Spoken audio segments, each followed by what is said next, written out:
Hello viewers, வணக்கம். நம் முன்னோர்கள் பார்த்திங்க அப்படின்னா ஈஸியாக செரிமானம் ஆகக்கூடிய உணவுகளை எடுத்துக்கிட்டாங்க. அதாவது சாமை, கம்பு, கேழ்வரகு, நவதானியங்களால் செய்யப்பட்ட உணவுகளை எடுத்துக்கிட்டாங்க. கடினமான வேலை செஞ்சாங்க. அதிகமாக நோய் நொடி இல்லாமல் 90 வயது, 100 வயது, 110 வயதுன்னு வாழ்ந்தாங்க. இப்போ உள்ள நாம் வாரத்தில் 2 முறை சிக்கன், மட்டன் சாப்பிட்றோம், பேக்கரி ஐட்டங்கள் சாப்பிட்றோம், புது புது உணவு வகைகளை நம்ம சாப்பிட்றோம். அதனால் அதிகப்படியான நோய் வர்றதுக்கு காரணமாக அமையுது. இப்போ மேக்ஸிமம் 10ல் 5 பேருக்காவது இப்போல்லாம் சுகர் பேஷண்ட், சர்க்கரை வியாதி அல்லது ப்ரெஷரு, ரத்த கொதிப்பு, இது போல் இப்போ நிறைய வியாதிகள் நிரந்தரமாக உள்ள தங்குற அளவுக்கு நம்முடைய உடல் உழைப்பு குறைஞ்சிருச்சு.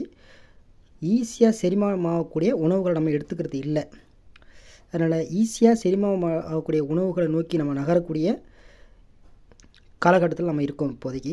அதனால் விரைவாக நம்ம எந்தளவுக்கு மாற முடியுமோ அந்தளவுக்கு நம்ம மாற்றத்தை ஏற்படுத்தி, உணவு முறையில் மாற்றத்தை ஏற்படுத்தி நோய் நொடி இல்லாமல் வாழறதுக்கு என்னுடைய வாழ்த்துக்கள். நன்றிங்க.